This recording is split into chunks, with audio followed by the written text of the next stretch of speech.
Compliance é um universo. A palavra compliance por si só ela não ajuda muito a você entender o significado dela, porque a própria palavra ela está em inglês. Então, às vezes é difícil. Se a gente tem dificuldade de entender o português, que dirá uma palavra em inglês, e com o poder que ela, de fato, representa, que ela tem de transformação. E como é que eu consigo transformar ambientes, mudar atmosferas, se eu não consigo minimamente ter clareza na comunicação? A comunicação ela precisa ser direta. Então, a palavra compliance aqui no Brasil, ela veio como integridade de negócios. Veio como integridade. E convenhamos, não é tão simples entender também quando a gente fala para o empresário, quando a gente fala para o time, quando a gente fala para o mercado de modo geral, para o cidadão, compliance e integridade, fica muito abstrato. E aí fica cada vez mais difícil você tocar nisso, você materializar exatamente onde é que você quer chegar.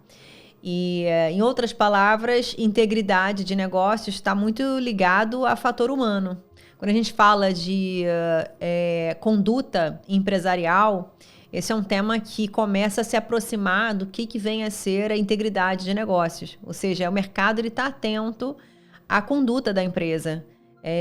Está atento à conduta do ambiente empresarial. Ele está atento a entender que negócios precisam ter ética, negócios precisam ser sustentáveis, negócios precisam cada vez mais fomentar o conhecimento entre as áreas, por exemplo, do ambiente corporativo. Não importa se você está falando de um financeiro, de uma área de compras, de um recurso humano, de operação e de qualquer que seja o negócio. Então, qual é a atenção que você está dando para a conduta da empresa? Se você parar para pensar ela como uma pessoa jurídica, ela não é um CPF, a empresa, né? Ela é uma pessoa jurídica, ela é um CNPJ, mas ela também precisa ter uma conduta, um comportamento ético, um comportamento íntegro, um comportamento que, em outras palavras, acho que é a forma mais simples que eu consegui ao longo de 20 anos de carreira e materializar para fazer com que todo o time entenda de maneira rápida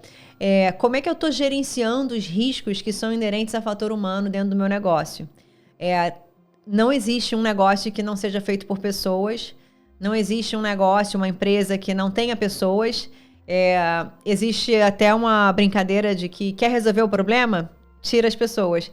Não existe isso, né? Enquanto a gente estiver vivendo em sociedade, vivendo numa comunidade de pessoas, a gente precisa se relacionar com pessoas, a gente precisa comunicar com clareza. E aí, como é que isso vai para o ambiente de negócios, né? Como é que a gente fortalece essa cultura, cria essa cultura de integridade de negócio, ou seja, de gerenciar riscos que vão estar relacionados a pessoas no dia a dia, nas atividades de rotina. As pessoas entram em conflito. As pessoas, elas, por exemplo, se você não tem uma clareza na definição do que pode e o que não pode, naturalmente, quando você estiver no dia a dia da rotina do trabalho, surgirão conflitos. E cada vez mais isso vai ficando quando você não trata isso, quando você não cuida disso, isso significa dizer, na linguagem do mercado, que você não investe em cultura dentro do teu negócio. Então, investir em cultura de integridade dentro do negócio significa dizer que sim, é uma empresa que tem um código, uma conduta ética definida. Isso é claro para todo o time, para toda a empresa, para todos os donos, especialmente para o dono, né? A gente diz que eu não consigo implementar uma cultura se eu não tenho a liderança levantando essa bandeira, se eu não tenho a liderança definindo que cultura, ética, integridade é princípio do negócio. É muito mais do que política, é princípio do negócio, é premissa. Ou seja, então, em outras palavras, como a gente está falando, falar de compliance, falar de cultura, de integridade de negócios, ética, governança corporativa, gerenciamento de riscos inerentes a fator humano na operação do negócio no dia a dia, vai estar muito relacionado a todo esse ambiente que a gente está investindo e construindo na difusão desse conhecimento cada vez mais.